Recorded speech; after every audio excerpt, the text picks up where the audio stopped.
Welcome all. इस video में हम बैंक निफ्टी का एनालिसिस देख लेते हैं कि मंडे हमें किस तरीके से मूवमेंट देखने को मिलेगा बैंक निफ्टी में और हम किस तरह से हमारे ट्रेड्स मंडे के लिए प्लान कर सकते हैं। और ये भी देख लेते हैं कि आज के लिए हमारा फ्राइडे के लिए क्या एनालिसिस था, मार्केट ने हमें किस तरीके से मूवमेंट दिखाया। देखिए फ्राइडे के लिए क्या एनालिसिस था, simple market continuously buy on dips था, मार्केट कंटिन्यू ऊपर जा रहा था। मैंने आपको एक चीज़ बताई थी, यहाँ पे हमारी क्लोजिंग थी थर्सडे की। मैंने आपको क्या बताया था कि मार्केट अगर नीचे ओपन भी होता है तो हमें यहाँ पे कॉल साइड के ही ट्रेड देखना है, मार्केट ऊपर ही आएगा। क्लियर देखा था। अगर यहाँ कोई हैमर शूटिंग स्टार कैंडल बनती है तो हम कॉल लेंगे, ये हमारा एनालिसिस था। अब देखिए हुआ क्या, आप अगर सिर्फ 1 मिनट की भी कैंडल ओपन करोगे ना, 9:15 की कैंडल 1 मिनट की लगभग 400 पॉइंट के आसपास की बनी है 1 मिनट की कैंडल। ठीक है, तो यहाँ पे 1 मिनट में आप ट्रेड कहाँ लोगे, एग्जिट कहाँ करोगे, तो वहां पे तो ट्रेड मिस हो गया। सिंपल है। अब यहाँ पे ऊपर जाते वक्त यहाँ कहीं आप घुसे होगे तो एक मोमेंटम मिला होगा। अब देखिए मैं वेट क्या कर रहा था, मैंने आपको कल बताया भी था कि मार्केट अगर नीचे से ऊपर आएगा तो ये क्लोजिंग हमारा टारगेट होगी और यहाँ से अगर प्राइस एक्शन बनाते हुए गिरेगा तो हम पुट भी लेंगे। अब मैं इसी चीज़ का मैं वेट कर रहा था। मार्केट ने प्राइस एक्शन बनाया एक छोटा सा, कहाँ बनाया, यहीं से बनाया और गिरने लगा। प्राइस एक्शन इतना क्लियर भी नहीं था ये, क्योंकि वन साइडेड एक गिरावट ही है, ऐसा नहीं कि एकदम स्ट्रॉन्ग प्राइस एक्शन है। अगर यहाँ आके, ठीक है, ये प्राइस एक्शन यहाँ आके बनता ना तो वहाँ हम ट्रेड ले भी सकते थे। तो मैंने भी पर्सनली यहाँ पे लिया नहीं। मार्केट कंटिन्यू ये रेड कैंडल बनी, उसके बाद ये एक्सपेक्टेशन यही था कि मार्केट में, देखिए मार्केट सिंपल एक ट्रेंड चल रहा था अपसाइड।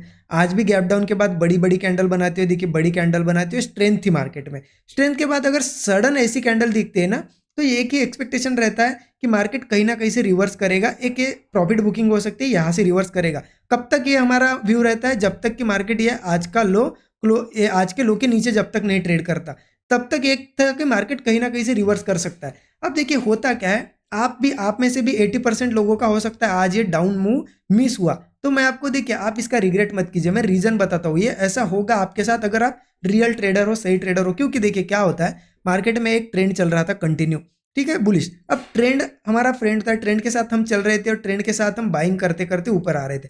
एक टाइम क्या होता है ना, मार्केट देखिए अभी पीछे का आप 15-20 दिन का डाटा देखिए, मार्केट कंटिन्यू जब जब ऐसी सेलिंग आती थी थोड़ी सी भी, मार्केट ऊपर बायर्स आ जाते थे, क्योंकि बाय ऑन डिप वाला ट्रेंड चल रहा था ऊपर का। अब ऊपर के ट्रेंड में होता क्या, एक रेजिस्टेंस होता है, वहां से मार्केट ट्रेंड चेंज करता है। तो जो फर्स्ट दिन होता है, पहला दिन होता है ना, फर्स्ट डे, वो हमें नहीं पता चलता, क्योंकि हमारा माइंड चलता रहता है कि ट्रेंड बुलिश है। हमारा माइंड ये कैंडल से ये सोचेगा कि चलो कहीं ना कहीं से बाइंग आ जाएगी, हम सेटअप का वेट करते रहते। लेकिन मार्केट कंटिन्यू लोअर लोज बनाते हुए गिर रहा था।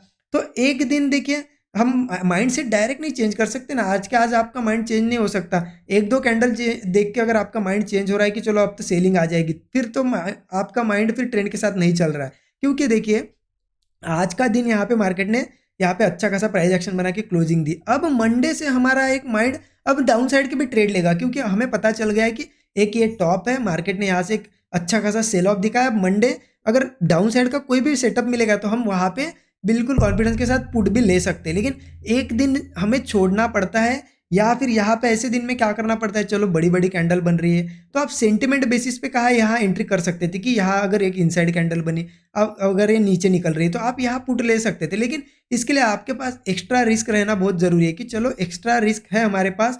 अगर सेंटिमेंट्स बता रहे हैं कि चलो स्ट्रॉन्ग सेलिंग आ रही है तो ट्राई करते हैं। ये ट्राई वाले ट्रेड होते हैं, ये सेटअप वाले नहीं। यहाँ आपको कोई सेटअप नहीं दिखेगा, ट्राई वाला होता है। ठीक है, तो इस तरीके से ये एक दिन, ये आज के दिन ट्रेंड चेंज जैसा दिखा। अगर मैं 15 मिनट पे भी दिखाऊँ ना आपको, देखिए आपको दिखेगा ट्रेंड। देखिए कितना बढ़िया एक बुलिश ट्रेंड चल रहा था। देखिए एक मैं आपको बताता हूँ, यहाँ पे देखिए कंटिन्यूअसली क्या कर रहा था मार्केट, डिप्स पे बाइंग बाइंग कंटिन्यू बाइंग।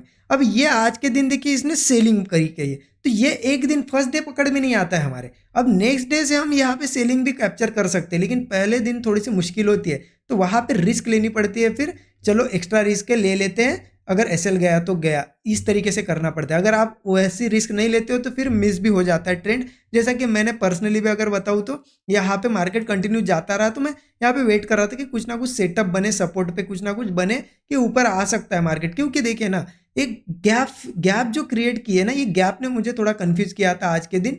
क्योंकि गैप कभी नहीं छोड़ता है मार्केट, अगर ऊपर गया है, ठीक है, अब ये गैप अगर फिल करना है तो गैप फिल करके ही गिरेगा। अगर ये गैप छोड़ के गिर रहा है तो पॉसिबिलिटी बढ़ गई कि फिर से ये ऊपर आ सकता है ना, तो ये पॉसिबिलिटी बढ़ जाती है। इस वजह से इस तरीके के साइकोलॉजिकल चीज़ें होती है। ठीक है, अब देखिए मैं आपको बता दूं कि कल कैसे ट्रेड करना है मंडे कैसे ट्रेड करना है। चलिए ये है 15 मिनट का चार्ट ओपन कर दिया। एक चीज़ समझिए, ये पूरा अगर वन आवर का चार्ट में ओपन, चलिए वन डे चार्ट पे पहले मैं आपको कैंडल बता देता हूँ।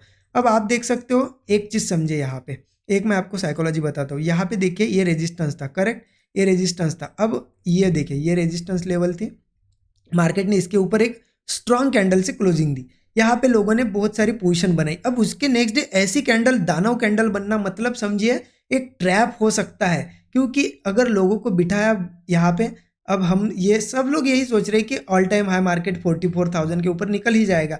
अगर ये कैंडल के बाद अगर कंटिन्यू करता है ना, तो पॉसिबिलिटी बहुत ज़्यादा बढ़ जाती है कि ऐसी ही कैंडल्स बने यहाँ पे, क्योंकि लोग जब फंसते हैं ना तो मार्केट फिर रुकता नहीं है, मार्केट कंटिन्यू उनके, क्योंकि यहाँ पे जितने भी एसएल है ना खाते हुए चलता है। तो ये थोड़ी सी आप साइकोलॉजी यहाँ पे ध्यान में रखना। अब देखिए इसे मैं मिटा देता हूँ, आपको बताता हूँ कि मंडे कैसे ट्रेड करना है।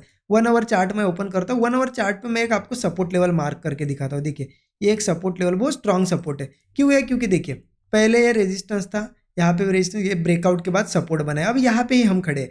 तो ये लेवल कौन से है मैं वो भी आपको एक्सप्लेन कर देता हूँ। ये थोड़ा सा मैं नीचे लेके आता हूँ, ऐसा लगेगा 600 तक की लेवल है, ठीक है।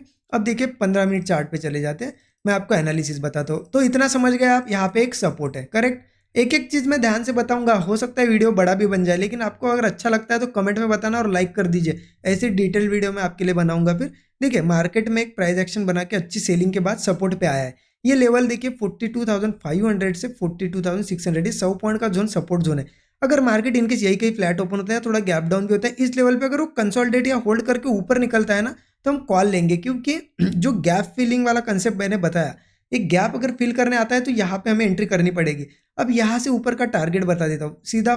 देखिए यहाँ पे अगर क्या करता है मार्केट इस सपोर्ट पे, कोई है बुलिश कैंडल्स कि या फिर हमारा ये क्या कह सकते हैं हम, डबल बॉटम पैटर्न, या फिर यहाँ पे कंसोलिडेशन करने के बाद ब्रेकआउट, कुछ भी आपको बुलिश यहाँ पे सिग्नल मिल जाए बस। तो यहाँ पे हम क्या करेंगे, अप साइड की एंट्री लेंगे, कॉल साइड की। स्टॉप लॉस छोटा सा होगा यहाँ पे, लगभग 40 से 50 पॉइंट का। टारगेट हमारा फर्स्ट टारगेट होगा 43,000 का सीधे, मतलब 42,600 पे से भी अगर हम लेते हैं तो 43,000, 43,160 हमारे ऊपर के टारगेट हो जाएंगे, ठीक है। अब ये तो हो गई फ्लैट की केस। अगर इनकेस मार्केट गैप अप या कुछ होता है, मार्केट यहाँ से प्राइस एक्शन बनाते हुए 42,500 नीचे ब्रेक करता है, तो हम लेंगे पुट। और मार्केट प्राइस एक्शन ना बनाते हुए अगर कंसोलिडेशन के बाद भी अगर 42,500 ब्रेक करेंगे तो पुट लेंगे, क्योंकि ये सपोर्ट ब्रेक हो जाएगा।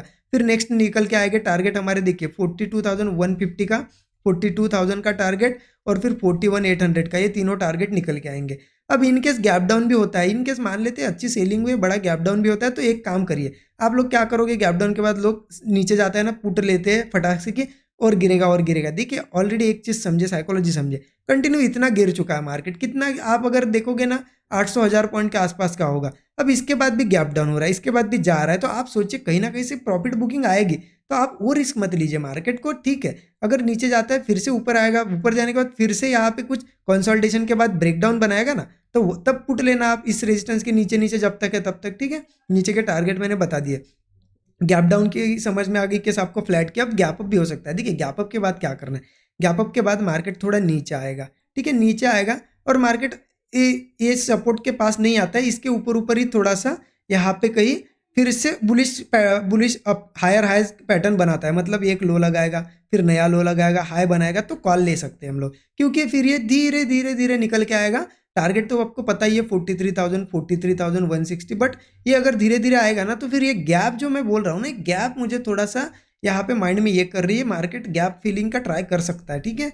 अब देखिए मार्केट इनकेस गैप अप के बाद ना नीचे आते हुए मार्केट अगर होल्ड करता है ऊपरी लेवल को ही, तो आप इससे ये समझ जाइए कि मार्केट में स्ट्रेंथ है। मार्केट उसके बाद जो ब्रेकआउट बनाएगा ना, तब जाके हम कॉल में एंट्री करेंगे। ऐसा नहीं कि होल्ड कर रहा है तो कॉल ले लिया, ब्रेकआउट में कॉल लेंगे, फिर 40-50 पॉइंट का स्टॉप लॉस और ऊपर का टारगेट होगा फिर यहाँ पे, जैसा कि मैंने बताया आपको 43,000, ठीक है।